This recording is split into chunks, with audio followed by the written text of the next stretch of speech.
네, 안녕하세요. 저번에는 오터에 대한 인터뷰를 찍었었는데요. 이번에는 다른 또 주인공인 라쿤, 저에 대한 인터뷰를 준비했습니다. 바로 준비한 인터뷰 보여드리도록 하겠습니다.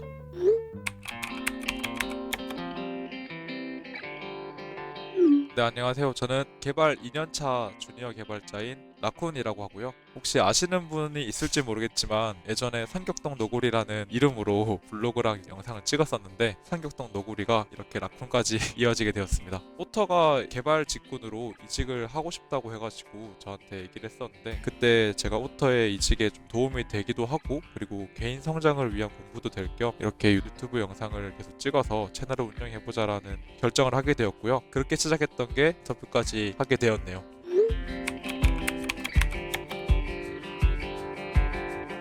전공은 통계학을 전공했었고요. 통계학 석사 과정까지 졸업한 상태입니다.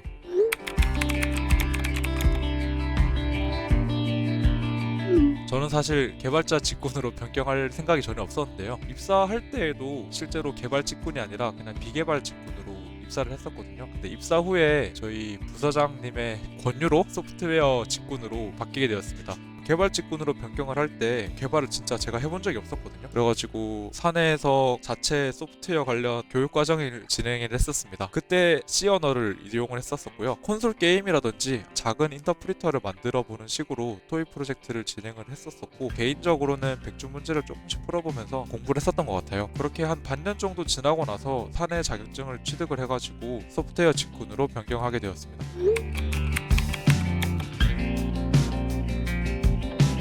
작년 7월 1일에 개발 부서로 배치되어가지고 프로젝트를 시작했었습니다. 그때 C 언어를 이용해서 시스템을 최적화하는 과제를 좀 했었고요. 그 과제를 올해까지 하다가 그 과제가 끝난 이후에 잠깐 테스팅 관련된 업무를 진행을 했었습니다.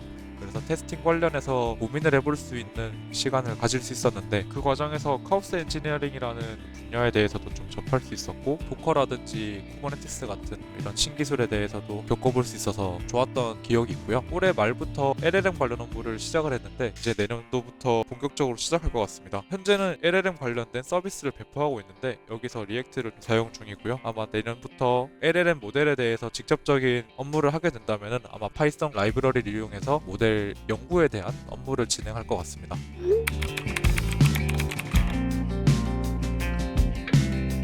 개인적으로 하고 싶은 거는 요즘에는 앱 개발 좀 관심이 있습니다. 다른 것 때문은 아니고요. 앱 개발로 부업이 되는지 좀 궁금해서 좀 괜찮은 앱을 만들어서 한번 배포해보고 싶은 생각이 있고요. 그냥 한 번 정도는 간단한 걸 만들어서 이렇게 앱을 올려가지고 배포하는구나 하는 그런 프로세스를 한번 겪어보고 싶다는 생각이 있습니다. 그래서 기회가 된다면 간단한 앱을 한번 만들어보고 싶네요.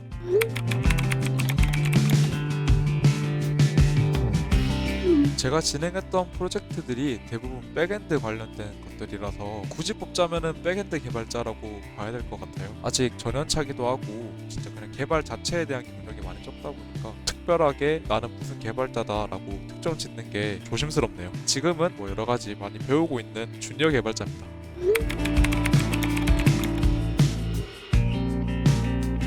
제가 느끼는 백엔드 개발자는 끈기가 있어야 된다고 생각합니다.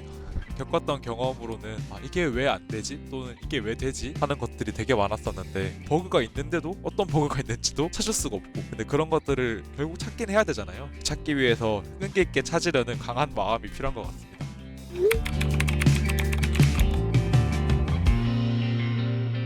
제가 생각하는 개발자 장점은, 저는 결과가 눈에 바로 보인다는 게 장점이라고 생각했습니다. 만약에 내가 제품을 만드는 업무를 수행하고 있다고 했을 때 내가 했던 업무가 이 제품의 불량률에 어떤 영향을 끼치는지, 이런 궁금증을 해결하려면 이 제품이 다 만들어지고 불량률이 나와봐야 되는 거거든요. 물론 개발도 어느 정도의 시간과 자원을 소모하기는 하지만 그래도 결과를 확인하기까지가 빠른 것 같아요. 예를 들면 내 코드가 들어가고 나서부터 빌드가 안 된다, 또는 시간을 측정했는데 시간이 20% 빨라졌다, 이런 것들이 신기했었고요. 그렇다 보니까 나의 코드가 도움이 되었다라고 하는 것이 확실하게 보이다 보니까 능력이 많이 눈에 보이는 직종 직종이었고 배움에 되게 열려 있었어요. 그리고 대체적으로 좀 수평적인 분들이 많습니다. 이게 뭐 아닐 수도 있겠지만 개발자분들이 효율 따지고 하는 것 좋아해서 그런 건지 결과로 얘기하는 것들을 좀 선호하는 경향이 있는 것 같아요. 그래서 보고 자료 같은 것도 타 부서에 비하면 좀 적게 만드는 것 같고요. 문화적으로는 상당히 좋은 편인 것 같습니다. 그리고 취업하는 사람들 입장에서도 취업 프로세스가 대부분 블라인드죠. 그래서 이 부분도 좀 장점이 될 수도 있는 것 같아요. 단점 같은 경우에는 방금 말씀드렸던 거 그대로인데요. 결과가 눈에 바로 보이기 때문에 내가 못하면은 그게 눈에 바로 보입니다. 내 코드가 문제를 일으켰으면 마음이 불편하죠. 그래서 공부를 계속해야 되고, 그리고 내가 하고 있는 분야에서도 계속해서 트렌드가 바뀌고 있다 보니까 내가 하고 있는 분야에 대해서도 공부를 해야 되고, 그냥 회사에서 필요로 하는 새로운 분야에 대해서도 공부를 해야 되는 경우가 있을 수도 있고요. 그렇다 보니까 내가 회사에서 개발을 하다가도 퇴근을 했는데 집 가는 길에 그리고 밥 먹으면서 그 회사에서 개발하던 거 계속 생각하고 있으면 내가 퇴근을 했지만 계속 일하고 있는 것 같기도 하고, 집에서 앉아가지고 구글링하면서 찾아보는 경우도 많고, 업무랑 휴식이랑 구분 짓기가 좀 어려운 것 같습니다. 그게 좀 단점인 것 같아요. 나머지는 크게 단점은 없었던 것 같습니다. 현재는 장점도 그렇고 단점도 그렇고 결국에는 결과가 눈에 바로 보이고 코드라는 것이 정말 명확하고 자명한 그런 것들이기 때문에 장점이 되기도 하고 단점이 되는 것 같기도 합니다.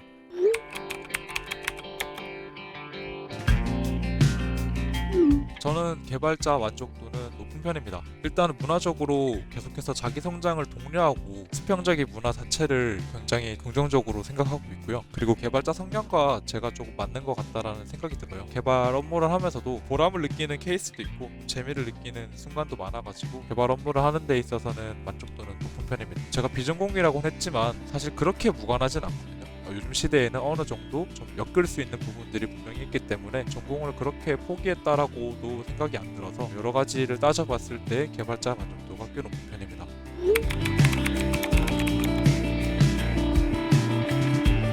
비전공자에게 추천하진 않습니다. 솔직하게 말하면 추천하지 않는 이유는 성향을 좀 많이 타는 것 같아요. 이 성향을 제가 굳이 표현을 하자면 공상하는 것을 좋아하면 좋아할 것 같기는 합니다. 왜냐면 본인이 상상했던 것들을 개발이라는 것을 이용해서 나름대로 구현을 해보는 과정을 통해서 거기서 뭐 규칙도 더 구체화하고 내가 생각하지도 못했던 것에 대해서 다시 생각해보는 경험도 가지고 그런 데서 좀 저는 재미를 느꼈던 것 같아가지고 그래서 공상하는 것을 좋아하면 좋아하지 않을까라는 생각을 했는데 제가 말하면서도 진짜 막연하다는 생각이 들어요. 결국엔 스스로 느껴보는 수밖에 없다고 생각을 하거든요. 직접 느껴보려면 토익 프로젝트를 해봐야 된다. 학생이라면 다행이지만 이미 뭐 직장을 다니고 계신 분들도 계실 거란 말이에요. 근데 그런 분들한테 시간적 여유가 없는데 이것저것 해보라고 하기도 그렇고 제일 간단한 게 토익 프로젝트 해보는 거라고 생각합니다. 그래서 저도 오타한테 추천했던 게 뭐든 만들어 봐라라고 했었던 거고, 그래서 이런 식으로 뭐 여러 가지 토익 프로젝트가 많을 텐데 그렇게 토익 프로젝트를 해보고 만약에 본인 성향과 맞는다면 정말 저는 추천할 것 같습니다. 제 성향이 맞으면 아주 재밌게 일할 수 있는 직업인 것 같다고 생각이 듭니다.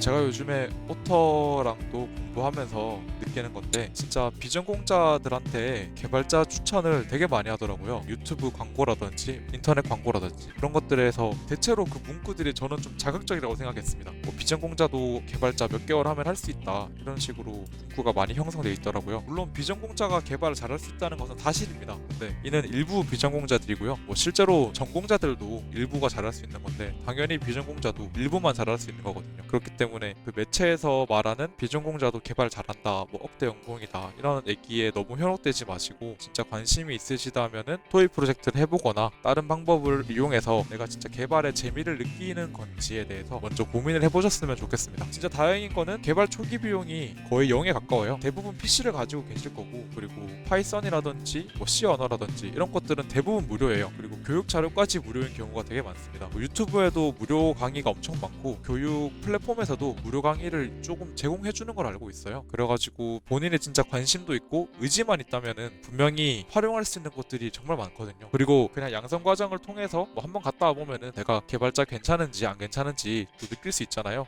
문제는 직장을 다니시거나 지금 현재 시간이 많이 없으신 분들이 문제인 거죠. 나는 뭐 사피라든지 아니면은 뭐 여러 가지 부트캠프에 못 들어가니까 개발자 안 될 거야 이렇게 생각하지 마시고 스스로 노력해서 해볼 수 있다는 걸 알아주셨으면 좋겠습니다. 실제로 오토도 그렇게 하고 있고요. 그래서 정리하자면은 저는 개발자라는 직업을 그냥 막연하게 추천드리진 않고요. 성향이 진짜 잘 맞는다고 했을 때 그런 분이 개발자를 안 하면은 좀 안타까울 것 같아요. 그만큼 진짜 재밌게 할 수 있는 직업인 것 같아서 이 영상을 이까지 보셨으면은 이미 관심은 있다고 생각을 하거든요. 그래서 내가 아직까지 환경도 세팅 안 했고 언어도 안 깔아봤다 한다면은 한번 시간 내셔가지고 의지를 불태워서 환경 세팅도 해보고 간단한 토익 프로젝트까지 한번 도전해보는 시간을 가지셨으면 좋겠습니다.